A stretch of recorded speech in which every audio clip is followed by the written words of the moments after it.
it's Chanelle. Hey, it's Chris. Welcome back to another episode of Same but Different. Yes, welcome back. In true SSBD fashion, we are going to open up with a check-in around how we are feeling. Chanelle, today I'm feeling anxious yet ready. Hmm. Particularly around today's topic, I am ready to have this conversation. And because I've been wanting to have this conversation for quite some time, Hmm. but I'm also anxious because there's just this conversation can be heavy, uh, and there's a lot of moving parts around this conversation and emotion and all the things. So, but it's also like I just don't know what's going to come up from this conversation. So, kind of like, can we hurry up and get on with it? Well, way to be direct. I appreciate your enthusiasm, sir. Um, I think I I feel open, like Mm, very much like in the flow. And I think if there was a word, it's just like the surrender to all the mm, things and just like be in the flow, like because I know what we're about to talk about and I know that I want to control it, and so I'm just trying to stay in a place of being open and knowing that we've done the work, like I've done my work or I'm doing my work, and so all the things, all of that, it feels like really like deep foreboding and foreshadowing for like what's about to come. It's not that serious, guys. Today we're talking about saying goodbye. Actually, right before we were getting ready to start this podcast, the universe was trying to tell me something, and I was trying to ignore it because accountability and adulting sucks. But I literally, every device that I had was like running out of storage at exactly the same time. My phone was like counting seconds for every video I tried to record. My computer was like, shoo. My email was yelling at me. Which I don't understand why they do that. Gmail is sending me emails about the fact that I don't have space for emails. And I was like, does anyone else see the irony in delete your email first? Okay, great. That's space. But just all of these things were happening at once, and it was like I was like, what is going down, what is going on and slowing me down and all of these crazy things. And I really fought it hard because I was like, I'm busy, I don't have time for this, blah blah blah. But I really finally surrendered and sat with it and had to sit with this moment of how much baggage I was carrying in the space of like storage. And I am really good at holding on to things just in case, and I think this is like, just being really honest, this is like, I'm not blaming my parents, but I think it's a result of, you know, parents growing up in a third world country, right? Like, the reality, something can always be repurposed, it can always be recycled. You never know when you're going to need it. Have your stuff, have your documents, whatever. So I was really good at like creating folders, and I would just like tuck them away or hide them in the, back of my Gmail or whatever. And I realized that I had to ask myself a question. I finally got to the point to ask myself a question, because I was like, do I still need this? And it was like, is holding on to that part of the past worth not having something new in the present or in the future? And it was just really sobering to think about, like, how many documents from old jobs or old college papers, because I'm totally going to go back and read those again, or all of these like old photos from like 10, 15, 20 years ago. Also, they're backed up in a Google Cloud. But like, why are they still on my phone? Not literally, but just things rolling over. And it was just like such a slap in the face, because all of this stuff at the same time. And it was like, you have to say goodbye. You have to let go of those memories. You have to close the door on some of these chapters. You have to rip the Band-Aid off, because there's some things that I like thought I'd process, but you don't know if you've really like processed until you have to sit in it again and like potentially either full on commit to deleting emails or read them again, and can you weather all the feelings? So anyway, all of these things happen at the same time, and it just brought up all of these feelings around when do we say goodbye? Because of course I'm talking about documents and photos, but it's also all of the memories and the people and the situations that go with those, and what does that mean to close the door, and close the door on that chapter, turn the page, but all the bad analogies that I can't think of right now. So it's rough. Yeah, I love your everyday example of attachment and the opportunities that are in front of us to let go of things and to say goodbye to things, even if those things are different versions of ourselves, and even if those memories are delightful ones that we enjoy. It's the memory, the attachment to it that I know for me at least ends up getting in the way, especially when I talk about when, like you mentioned, being in the present. Like I loved how you said that. Like, am I going to be so attached to this thing in the past that I'm going to miss out on the availability of storage for the present or even the future? I think that's a really great um, just mindset to sit with. And as you share that, it makes me think of there's this Hawaiian philosophy called Mm-hmm. Ho'oponopono. And Oh, yeah, if you've never heard of it, I encourage you to look it up. If you're like me and you like things that are tied to cultures, you like things that are different in the way of how we navigate the human experience, I think you would really like the Ho'oponopono way of life, and it's a powerful one. But essentially there is a Dr. Hugh Len, who Ho'oponopono, while it is a culturally Hawaiian philosophy that many people practice, Dr. Hugh Len is known. There's YouTube videos of him. He teaches Ho'oponopono from the space of individual empowerment and the things that we can do to clean up our lives, if you will. And a lot of that is realizing what he calls like the memories, he calls them data. mm-hmm. And we have to scrub the data. We have to clean the data because those old, whether even if they're good memories, they foster attachment. Yeah. And the what I love about what you shared and what I'm getting from this is that I think one of the biggest experiences, lessons that I've had around death, and what made me really think about the life that I live, and how if I ever have the pleasure of being on my deathbed, and I say pleasure because an opportunity, I think the deathbed gives you an opportunity to reflect and maybe to make amends, things like that. And all of that typically is rooted in data. It's rooted in these memories that we have and that we're attached to. And I always question, why do some people get a deathbed versus like why do some people just die in their sleep or die abruptly, right? But I think even when we talk about saying goodbye, I just can't help but relate that to death and or times I've had to say goodbye when I may have not been ready. Yeah.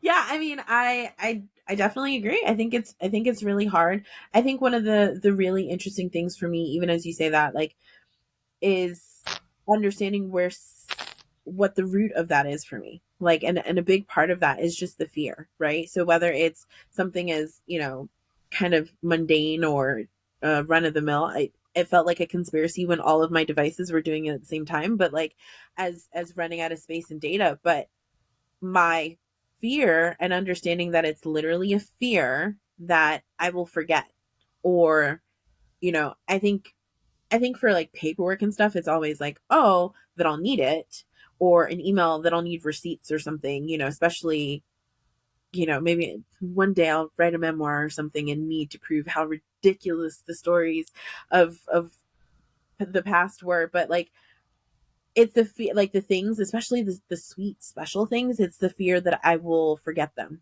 so for me, often photos are a reminder of a thing, like i I know I'll do it. Like sometimes I'll take pictures of meals or something while I'm out, or chai, and I love a good chai. And so, but like, it'll trigger what we were doing or where I was or who I was with, and like kind of almost illuminate the rest of the experience for me. And I don't want to forget that. And especially as someone who has lived too long trying to be in the future and running from the past and like trying to Mm, be everywhere but the present, having those things reminds me of what I've experienced, especially when I'm, especially kind of in the space now consulting. It's like 16 different projects at the same time that I am reminder of who I am and what I've done and experiences that I've gone through, and it really truly an opportunity for growth to like look back and be like, ooh, your 22-year-old self handled that like that, but girl, aren't you proud that you didn't flip a table today or lose it today? And so it's that fear, but it's I literally have to go through the process of like quiet or not so quiet reassurance of like, it's okay. You are looking forward, you want more forward than, behind. And it's but it's naming and speaking to that fear literally as I hit delete. And then I play this game where I hit delete and then I was like, it's in the trash for 30 days, it's fine, I've got 30 days just in case, which is the most ridiculous thing. I never go back because I haven't looked at those things in 10 years. yeah. But just all the fear and things around that, like why am I so attached and Mm. Well, let me just find out that Chanel at 22 is out here flipping tables and stuff. what? No, probably emotionally, not. In your imagination. Rah! Like, Yeah, no.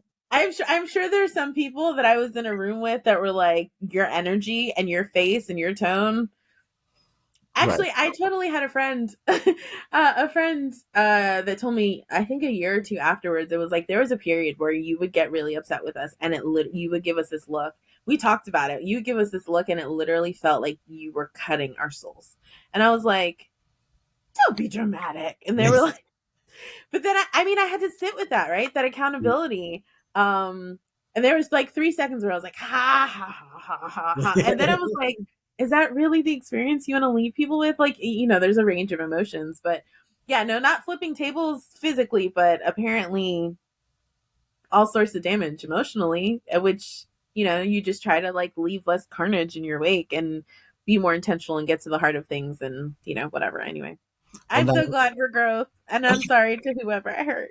yeah. Well, now we know why you prep us for your loud facial expressions. Thanks for the warning.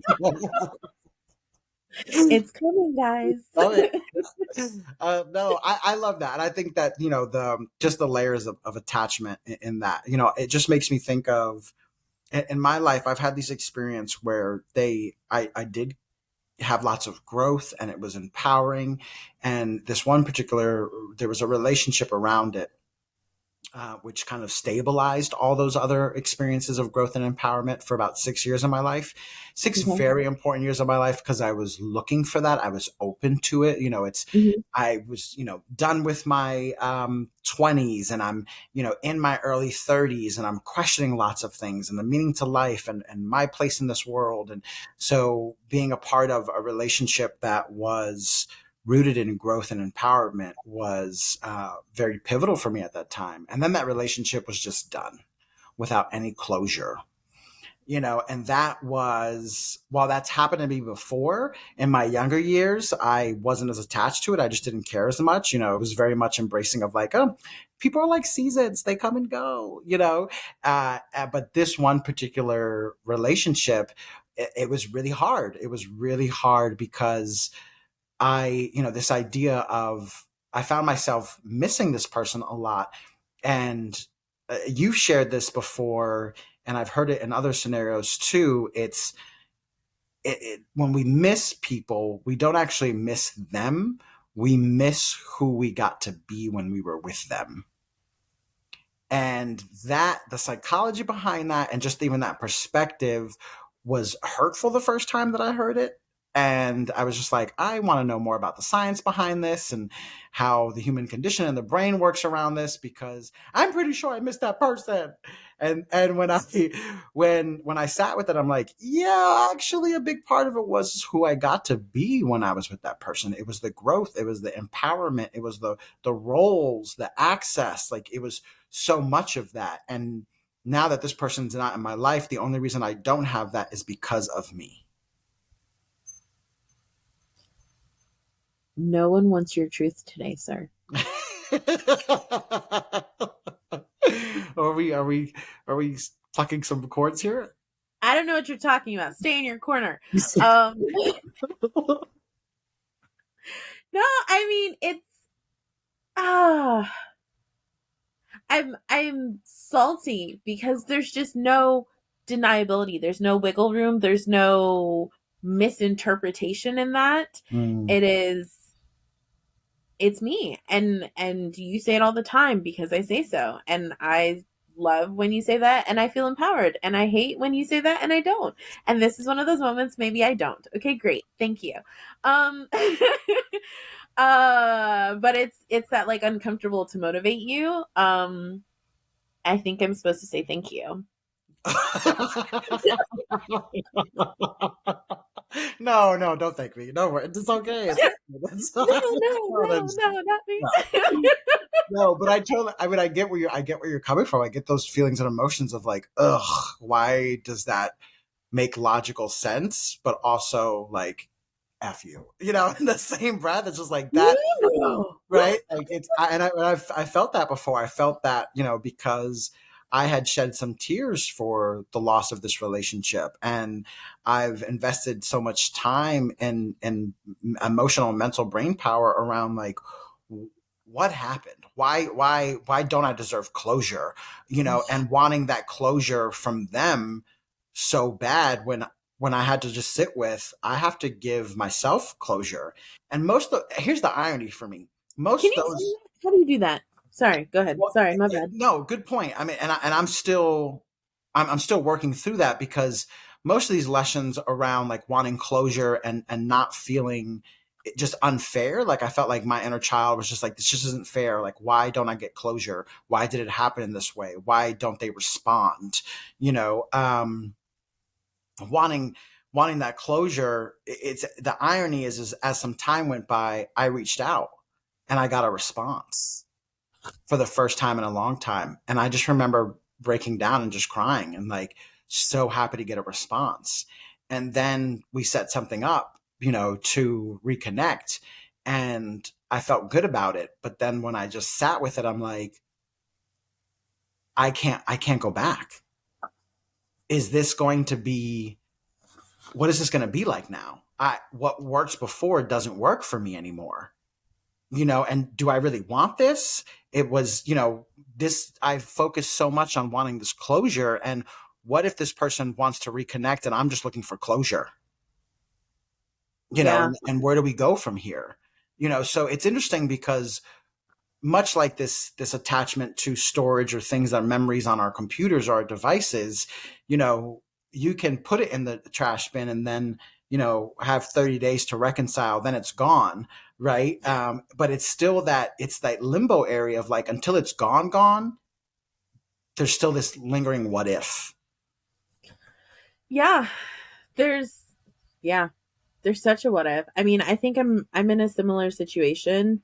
Um a really, really long-term friendship has essentially come to an end.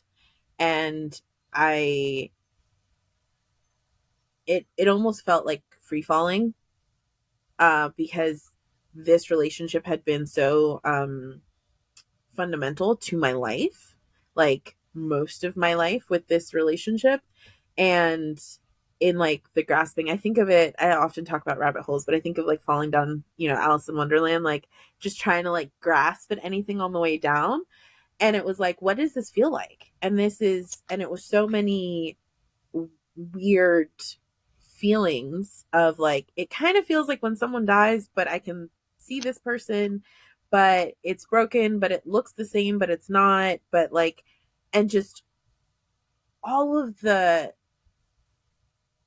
stages of grief, Mm. like, and oh, when I tell you deep, ugly, snotty, I mean, you have been there during some real ugly fight the air crying moments, you know. It's the question that like, I don't even know that I have it, right? Like, so the question of how do you give closure to yourself, especially when you're not going to get closure or the closure isn't going to be what you need. Like, Look, can you write it down? I'm better yet, I'll take notes because I'm still trying to figure that out. I don't know what that means. And the thing that I am clear about is that I don't think this person can give it to me, but I haven't figured out how to move on. And I'm trying to like be still and be quiet. And there are these tiny things that I get along the way. But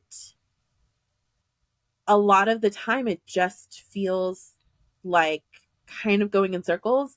And not like as in I'm lost, but like more like a cycle of like, I've got it. No, I don't. I sort of got it. I got a little piece, but then I'm going backwards. And then we just kind of keep going in circles of like, I just want to get off. I want to get off the hamster wheel Mm. of this like trying to navigate the grief, you know. And I will say in full transparency, I found myself, you know, you kind of cycle through the stages of grief, but I found myself sitting in anger more.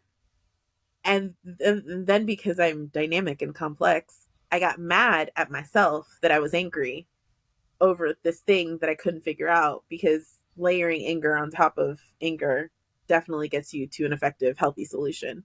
Um, but just like wanting to figure it out and wanting to move on, really like, why am I still doing this? But it's a really long relationship, friendship that is. Yeah. I don't have the answers. And Why not? the thing that I think what I love where you're at right now, or I know the aspect of that I love that where you're at right now is the certainty around the other person not giving you closure. While I may not have a fully flushed out answer or experience around how to give oneself closure, I know that it is so powerful to know that I'm the one who's supposed to do this work for me. And to your beautiful point of like just sitting with it and sitting with what you need. In my scenario, what I had to realize is I was avoiding allowing myself to feel an emotion. And much like you, that what I was avoiding was the you weren't avoiding this, but it was anger for me. And that anger tends to be an emotion that I avoid because of how I was raised. And there's moments where I don't even think to consider anger. Like it just is, I have a really ill relationship with allowing myself to be okay with being angry as an emotion that we are all built to feel. And knowing that I can be angry, but I can control my actions around that.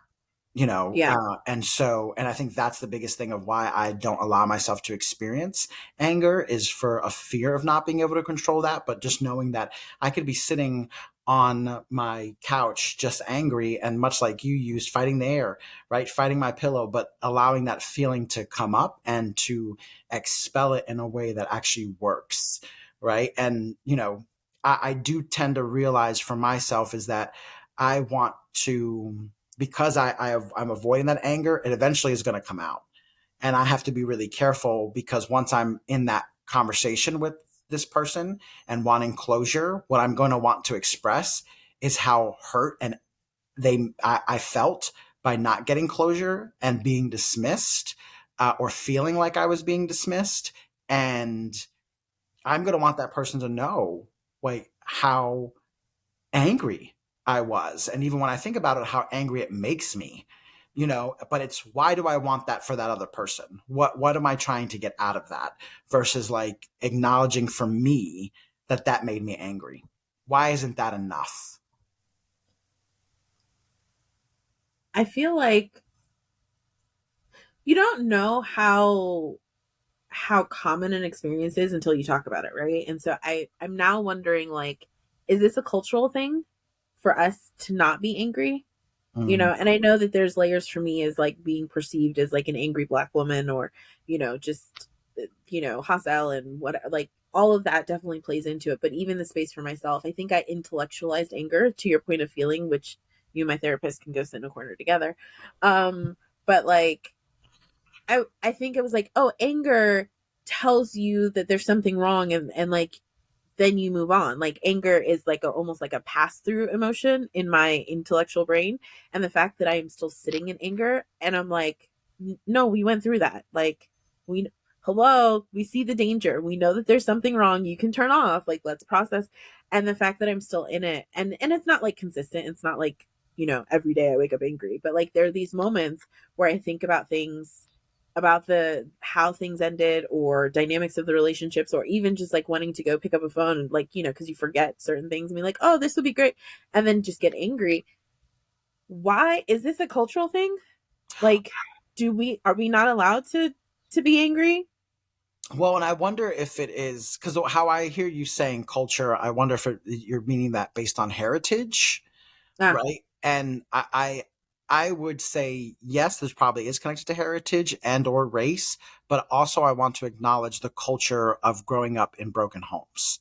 That doesn't necessarily that goes beyond color and race and heritage and nationality. Like I know lots of other people who grew up in homes where anger was used as a tool, whether intended or not, and they are, they don't share the same culture or heritage or nationality as I do. But I'm wondering, to your point, like, culture being a systemic way of life. Yes, I would say this is a part of culture, and that could even be the culture around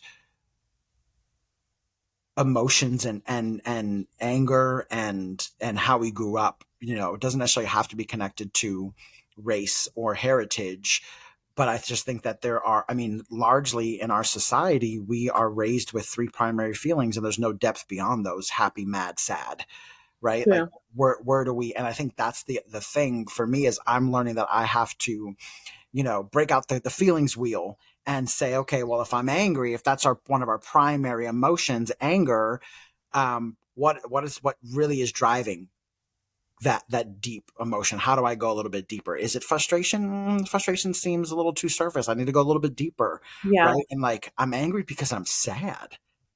Like yeah, I'm hurt, you know, because I thought it was one thing, and in reality, I was maybe more attached than the other person. I yeah, was maybe more invested than the other person, but I believed and or feel duped that to that helped foster that attachment. Who that person was, I believed this thing, and so some of that anger, comes from, feeling foolish.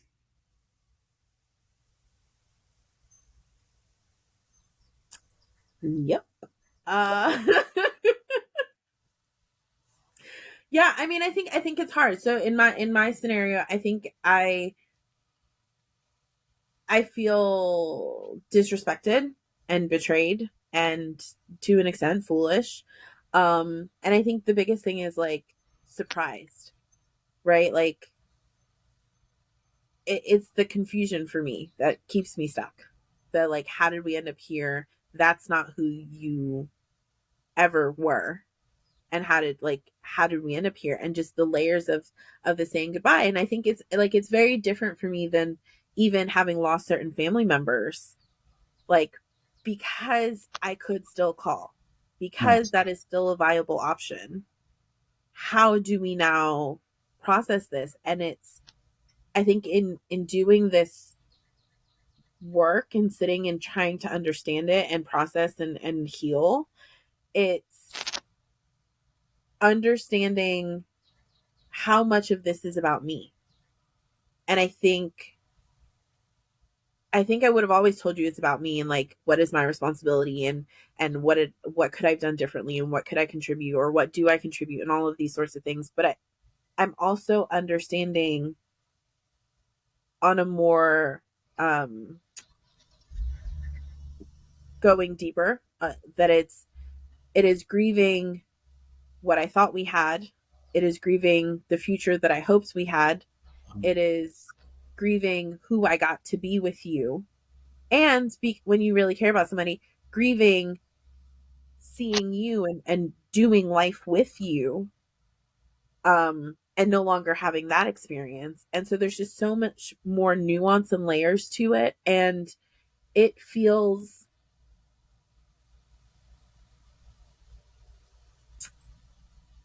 it feels at times like a whole different kind of hell to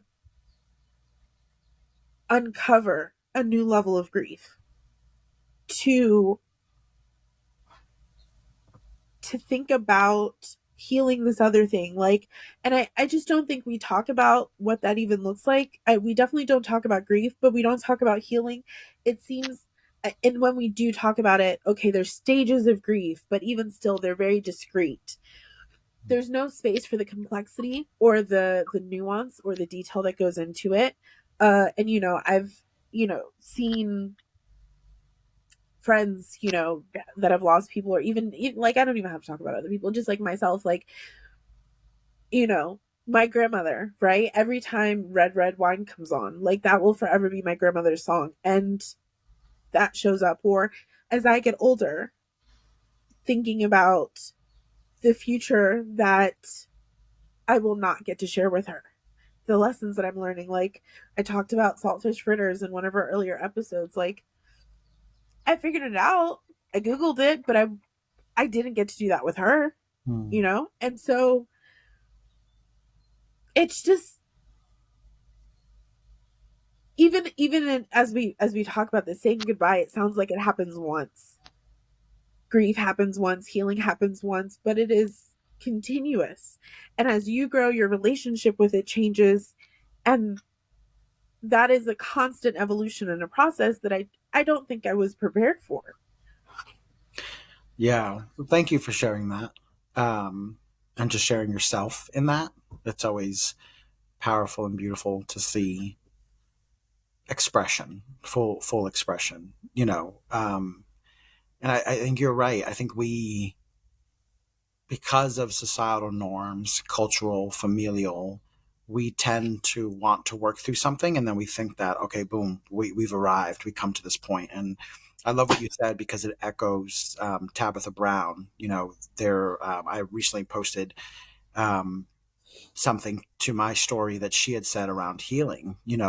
Healing isn't a one and done thing, because you still can be triggered, right? You still can be triggered, and you still are dealing, you still have to process and feel. And I think that's the power of the moment. We're always so focused on what happened in our past or where we're going, that we forget that the presence is this gift. Yeah. And you expressing yourself in the present, really just brought me back to a certain reality that, these things can come up at any moment. I could be, walking into my parents' home, and my mom just made a pot of rice, and it instantly transports me back to a time that I was younger, walking into my grandmother's house. Or I've had, growing up, I had an aunt who, we called her Tia out of respect because of the layers of relationship she had with my parents.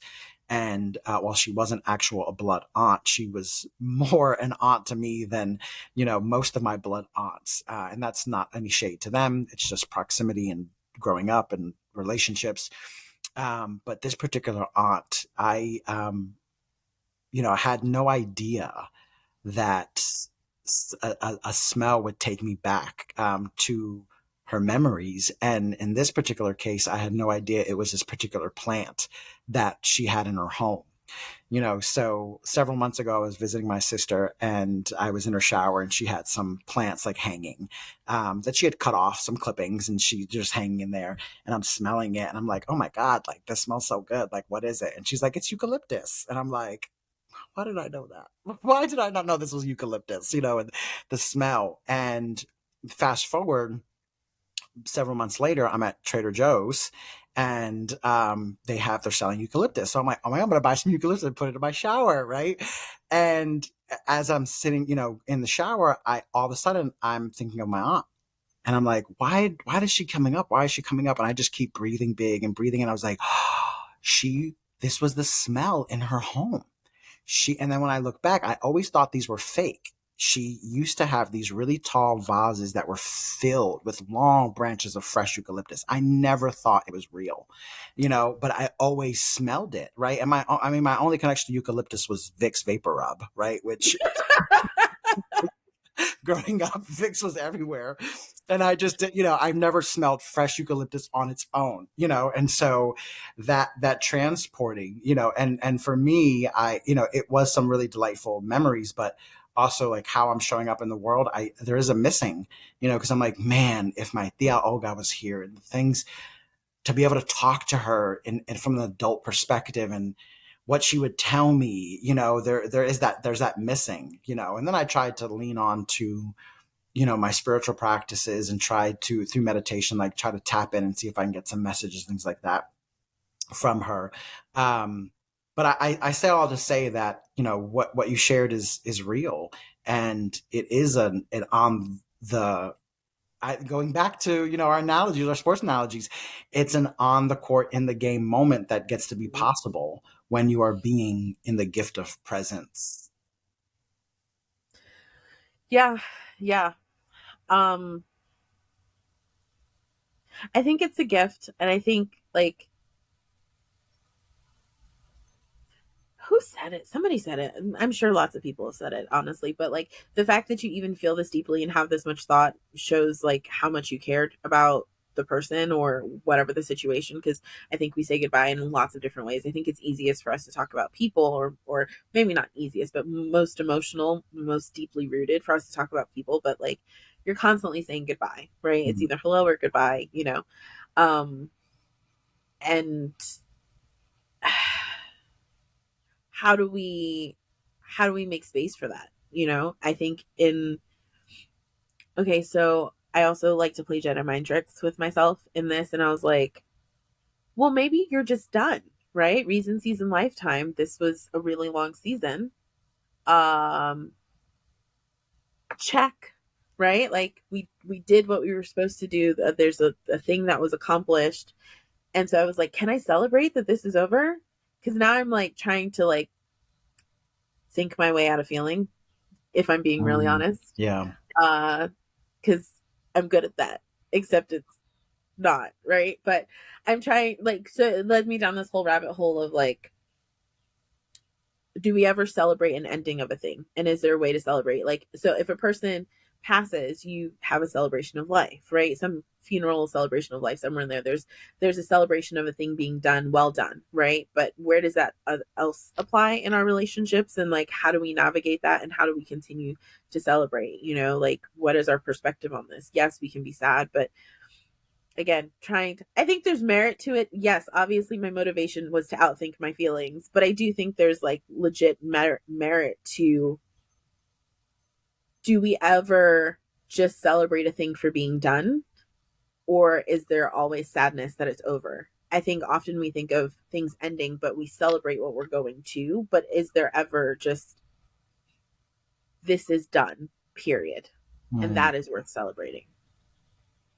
Yeah, I think that's just a good question. That's a really good question. And I wonder, even if like if our listeners, as they are engaging with this, if they have found themselves in a place where they do celebrate something ending, and if they would be open to sharing with us, in the DMs, in the comments, whatever that may look like for y'all. Because I think that you bringing that up, it's a really great question to sit with, and I'm trying to think of moments in my life where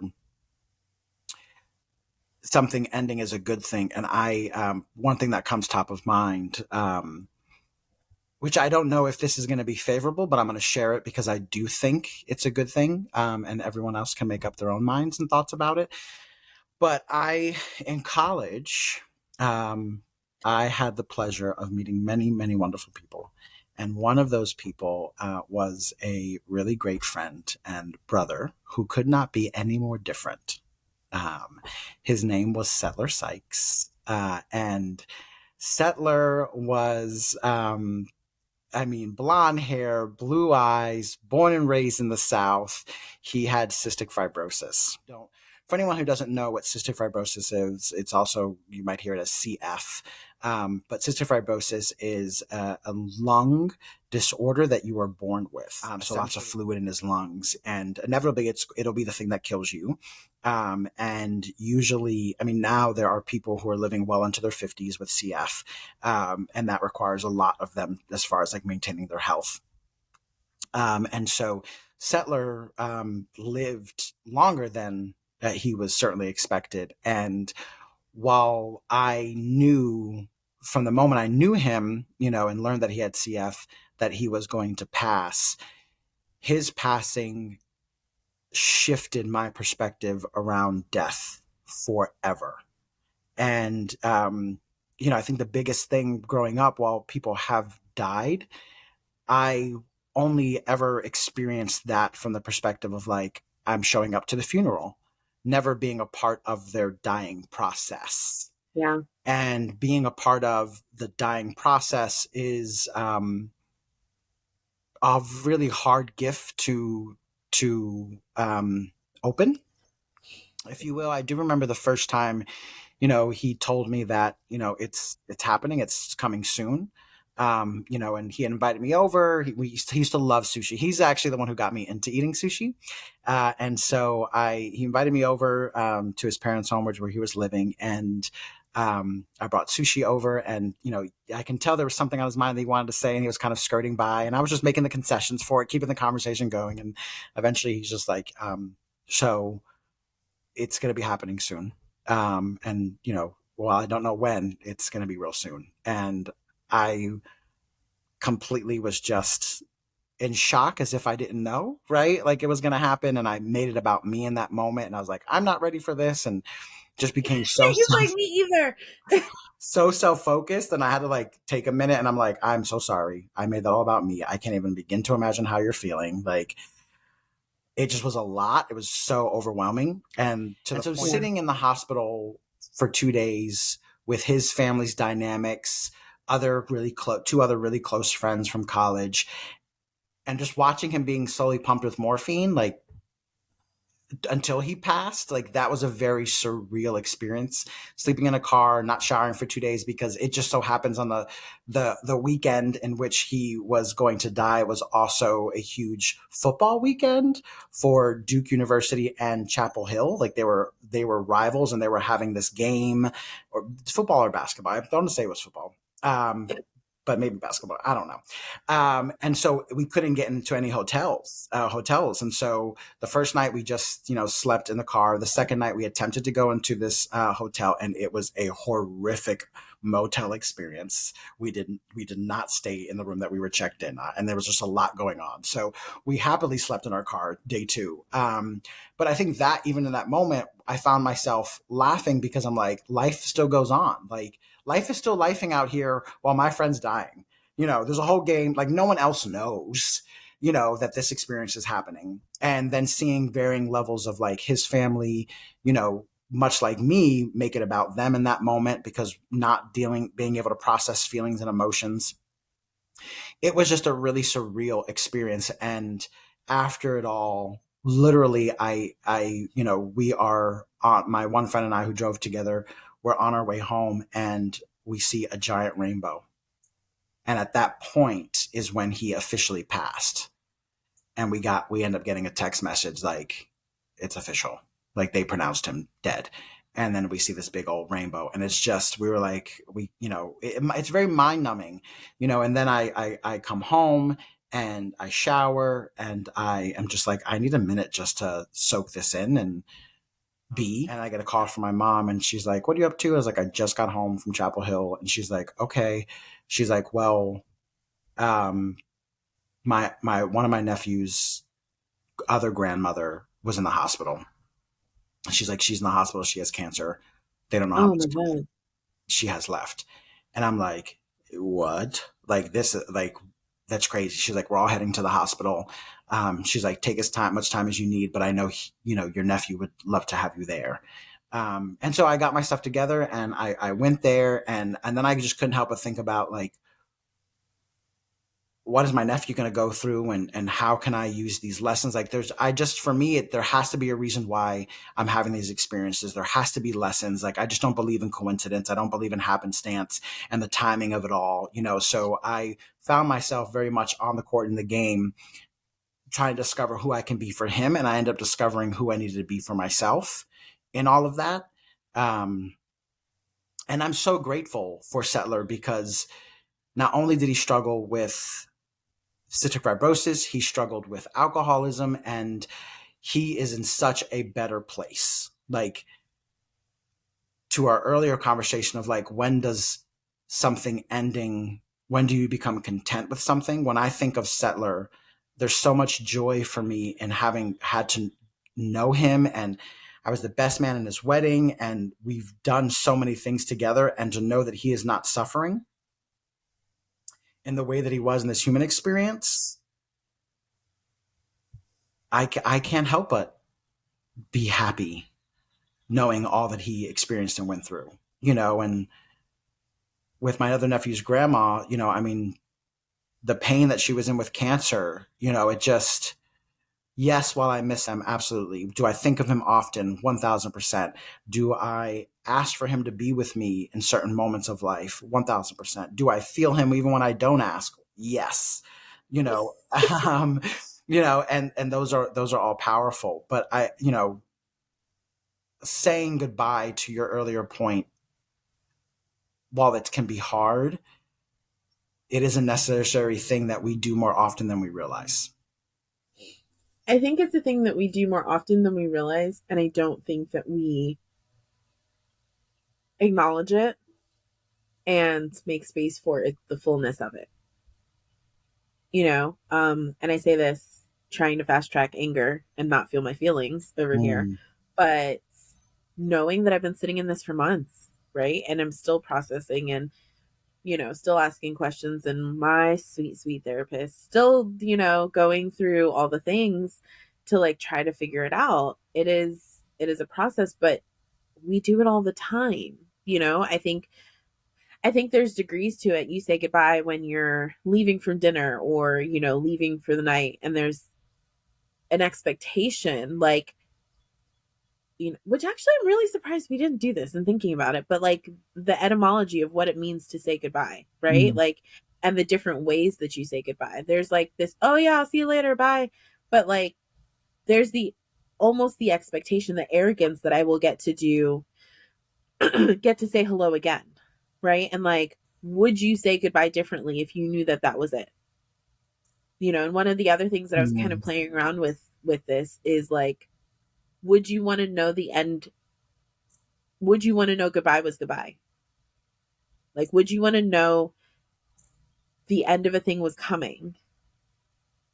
And it's crazy because I was asking myself this and I was like, I don't know, because I don't think it would be the same, right? Like, in my head, I'm like, yes, I absolutely do, because I want to prepare and I want to savor it and I want to say the right things, and I want to be in the right headspace and be present and have all the eloquent words and a good face, like but no, because it's not the same thing. It's not how I would experience that person. Yeah. But obviously you don't always get to control that, but just how do we say goodbye, and would we say goodbye differently? Yeah, I think I love these questions that you're asking, right? Because I think they're definitely powerful questions. And interesting enough for me, I would want to know. I would want to know if this was goodbye. And why I say that is, to your earlier point about celebrating life, like, celebration of life ceremonies after someone passes away. I didn't realize there were some things that I wanted to say to my friend Settler, until he had passed. Mm. And if it wasn't for that celebration of life ceremony and his parents asking me to say something, which took a lot of courage. I mean, it was, one, to write something, but then two, to get up and say something. I mean, when the pastor literally was like, "All right, fine. Like, does anyone want to say anything? Anybody want to say anything?" And then finally, he's like, "All right, we're gonna move on." Then finally, I shot up. I was like, "I'll say something. Fine." Like, it just took so much courage, to do that. And if you allow me, in the effort to honor him, I would like to share what I wrote. I've already got the tissues out, it's fine. Okay. I'm gonna do my best not to cry, in this. I'm just not gonna look at you, it's fine. Okay, so Settler, we met spring of 2008, not knowing we would become close friends, brothers in life even.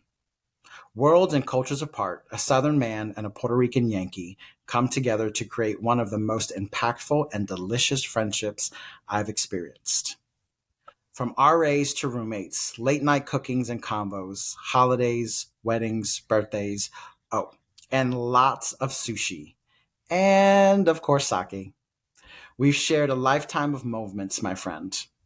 Settler Holden Syke, aka Dipset, aka Bieber, aka Sushi Guru, aka Sir Sleeps a Lot. I thought about what's left to say that you're now at rest. What I never thought to say until now is thank you for accepting me throughout our friendship. You accepted people wholeheartedly. You accepted who I was being, when I was being, how I was being. Thank you for being a calming force in my life. Thank you for being you. You've got a friend in me, always. I miss you just as much as I love you, Dipset. Thank you for pouring.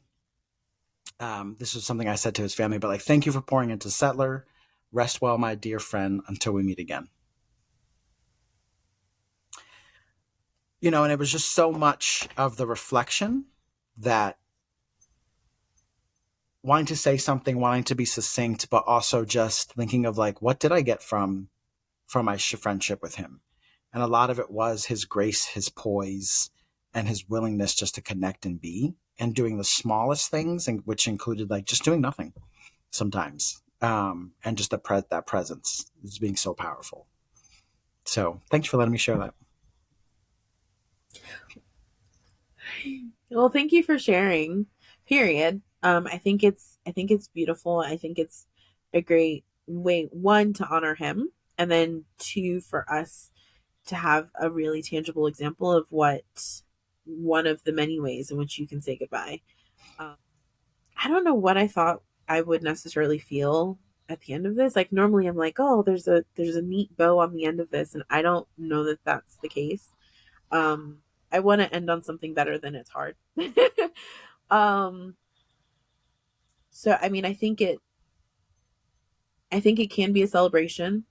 Mm-hmm. Um, and I do firmly believe, even in the saying goodbye, especially hearing you read that about Settler, it's an honoring of what was shared, Mm-hmm. the time together, the space, the vulnerability, the laughter, the courage, all of the things, the inside jokes, like all of that. It's a beautiful honoring. And the fact that you're even considering in the fact that we say goodbye so many times throughout the course of our lives, even in the course of a day, and we're not necessarily present to the magnitude of that. I think when we are present, it speaks to how impactful that relationship or that situation, job, person, state, whatever, was in your life. And I think that's just really important to acknowledge and sit in. Yes. No, but this is I think this is really great, and I echo just the amount of gratitude for your sharing and how you showed up, and just thank you to our listeners for embarking on this journey and another episode with us. Definitely would love to hear more from y'all about what it looks like to say goodbye, from an everyday level, but also your experiences with saying goodbye, and maybe what you're struggling with and wrestling with when it comes to this idea of goodbye, or also how you brought in Chanel, which I love, is farewell. Yeah. Thank y'all for joining us for another episode. Thank you for joining us for this episode. It is a privilege to share our experiences and reflections with you. Our goal isn't to have you just agree with us. Our hope is that you'll be inspired to look within and consider some of the same questions and perspectives for yourself. We invite you to continue to curate a brave space for yourself, exploring and embracing your growth and celebrating your power, ownership, peace, and joy. Let's continue the conversation on Instagram and Facebook at ssbd.thepodcast. We look forward to connecting with you.